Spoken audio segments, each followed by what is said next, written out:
Right, we're going for a slightly different tactic today with the... Do you want to see him? You probably do want to see him, don't you? He's just down here. So today we're going to try and do a video with him in the cave rather than being distracted in the garden. Let me just grab him. Zippy, come here. Come. There he is. Say hello. There you go. So, he's... well, there's been a lot gone on in the last few days. He looks like butter wouldn't melt in his mouth, doesn't it? He's everything. He's on the trainers. He's in the washing pile. He is anything. We've got him loads of toys. Loads and loads of toys. Not interested. All he wants to play with is a sock, isn't it, really? Stuff like that. Yeah? Right, behave yourself for 10 minutes while I talk about Sam Allardyce. Sam Allardyce, right, okay. Now, the reason I'm talking about Sam Allardyce, as you know, it's the international break at the moment. And during international break, we always ask you for your ideas. For over the next 2 or 3 days, myself and Gio will be discussing the things that we've asked you to suggest, basically. And there are some corkers in there as well. Today, I just wanted to talk about Sam Allardyce, who appeared on a podcast called Seaman Says. He did. He really did. I haven't made that bit up at all. Close your ears, Zippy. Seaman Says is David Seaman's podcast. He had Sam Allardyce on there.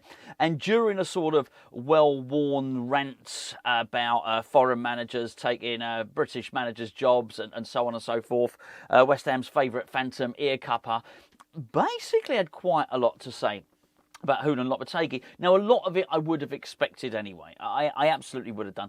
I would have expected him to, come out in defence of David Moyes, their mates. In fact, David Moyes earlier this season appeared on Allardyce's, I think it's called the Tippy Tappy Football Podcast. So I mentioned a Seaman in that one.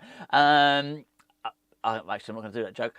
But anyway, he does a lot of podcasts, actually, Allardyce. For someone that used to hate all the media stuff, and he maybe used to talk about social media when he was manager of West Ham, and how he hated it, and he hated all these people saying things about him. It's funny, actually. He's clearly changed his moral stance on such things, because he's got quite a lot to say. Moyes does a lot of podcasts. Anyway, Allardyce is on David Seaman's podcast, Seaman Says, and he's had a lot to say about Lopetegui. Now, let me just read you what he said to start off with. Some of it you'd expect, but there is one really interesting bit which there is no way he would have gone into that subject without having some sort of prior knowledge. So he said, obviously the coach with a good reputation. He's talking about Lopetegui there. Obviously, he's a coach with good reputation, it is obviously meant to say. Not all foreigners are great coaches, like everybody seems to think they are. What he means is, not all foreigners are great coaches like me. He says, you have to look at some of the ones who've come and gone here. There's far more who have come and gone than been good enough. They're not good enough. They get soon forgotten, though. Anyway, I'll get to the last comment in a minute. You've got to remember, when Allardyce is speaking about this, he's bitter about this stuff. He really is. His dream job was the England job. He lost it by his own hand, basically. He got caught doing things he shouldn't do in a sort of possibly News of the World sting, something like that. Got caught with a fake shake, didn't he, or something like that. And he lost his job, basically. But whenever he was manager of Bolton Wanderers and things like that, he always used to say, if my name was Sam Allardyce, I'd be manager of Real Madrid. He wouldn't have done, because Real Madrid sort of don't really appoint managers who haven't won anything. And, his speciality was fighting against relegation, which he did up until the end of his career. He was very, very successful at doing. No doubt about it at all. But he was always bitter about foreign coaches. He thought foreign coaches denied him the best jobs in football, rather than him just not being an elite level manager. He's lying at my feet now. I put a bed right there. There's a big bed over there. Not Sam Allardyce isn't lying at my feet. Zippy's lying at my feet. I put a bed there, but he's lying at my feet. I've got to be careful because the chair's got wheels on it. He's in a precarious position, and I'm losing gas, as you know. So I might start. He's all right. He's moving now. So I do understand his rant about foreign managers. It's a well-worn rant. We've heard it all before. He's also not going to like Lopetegui, because Lopetegui is going to be viewed as the reason that his mate David Moyes is no longer in a job. But here's really the interesting thing. He said at the moment, Lopetegui is struggling badly to connect with the players. Now, that's a really interesting thing to say. Really interesting thing to say. if you don't have any prior knowledge of that, you probably don't say that phrase. You might say things like, last few times I've watched them, I haven't seen identity, or it looks like the players are struggling with the new manager's tactics. You'd say something like that, I think.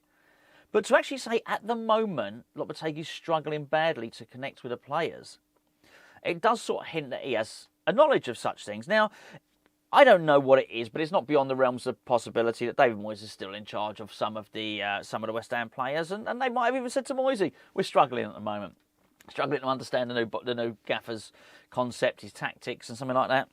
And maybe it wasn't Moyes, maybe it's somebody else, but whoever has possibly just passed that information on to Sam Allardyce. For goodness sake, there's going to be people at the club who worked under Sam Allardyce, weren't there? So, I mean, it's not going to be beyond the realms of possibility for him to get that information. But it's a very precise thing to say that Lopetegui's struggling badly to connect with the players as well, not just struggling a little bit. And I think... it's something that's being hinted at by the club at the moment, or sort of, let's say, sort of leaks within the club, maybe at the training ground and things like that. And actually, it's something that he said himself, Lopetegui, where he said, talking about sort of translation, I think it was construed, his comments, as translation, but he was very much suggesting that the players... he was struggling to get his message across. It was something along those lines, and so I think it was immediately, I guess, translated that his English wasn't good enough. But it's quite funny, actually, because I listened to Marco Silva's interview at the weekends. And they played Bournemouth. I didn't think his English was great, Marco Silva. Very, very heavy accent. His English might be decent enough. I think possibly Lopetegui's accent is quite broad, but his English might be okay. I certainly didn't look at Marco Silva and think you're a noticeably better communicator in English than Lopetegui. And I've heard numerous managers over the years who just Bielsa. Look, Bielsa might not have cut it in the Premier League, but he barely spoke a word of English when he turned up at Leeds United, and he managed to get his message across. Pochettino arrived. Southampton, couldn't speak a word of English, really. He got his message across. I also, probably want to point out that, well, Carlos Soler is obviously Spanish, and so clearly you'd assume he speaks Spanish, and he speaks really, really good English. So if Lopetegui was struggling over a certain instruction, it'd be so easy for someone like Carlos Soler to say, okay, right, no, or just Lopetegui to say, can you convey this message? There's a lot of Portuguese speakers in the squad as well. I just don't think it's that. I just don't think it's a language thing. It's possibly more that they do understand his tactics, but he is struggling to convince the players that his tactics are good, that his tactics are going to be effective. I made this point. I did a video with Gio the other day, and I made this point with him then, which was... You can only get away with giving people bad instructions or instructions that fail so many times. Because at some point they're going to say, look, I have tried this. Look, I've done what you've suggested. I'm following it to the letter. It just ain't bloody working. And I do wonder if that's the situation we're in. I do wonder if it's that. So when Allardyce saying at the moment Lopetegui's struggling badly to connect with the players, it's not because he can't find he can't basically translate the words high press from Spanish to English. I don't think it's a language thing. I really don't. I think it might be. It's very, very base level. He's struggling to connect with the players. Not necessarily they don't like him or anything like that. I keep seeing these pictures from the training ground. Have you seen them? They've got those elastic... The players have got these elastic bands around them, and they tie... Let's say it's elastic band. It's an elastic band about 3 metre flexible rope thing. Boing. It's like an Acme Wile E. Coyote length of rope where you sort of run and it sort of springs you back. And I watched one the other day, and all these ropes are being tied around the railings, and players sort of running away. And I guess it's a resistance thing. I tell you something, it ain't bloody working. If it's to make that midfield run faster, that ain't bloody working. I ditched the elastic bands.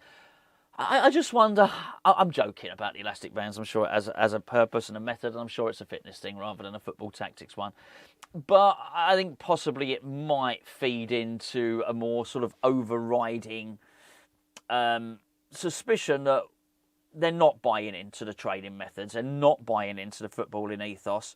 And even if they did, it's blatantly not working. I mean, certainly, obviously, I was away at Gio's wedding and didn't get to watch the Everton game. And,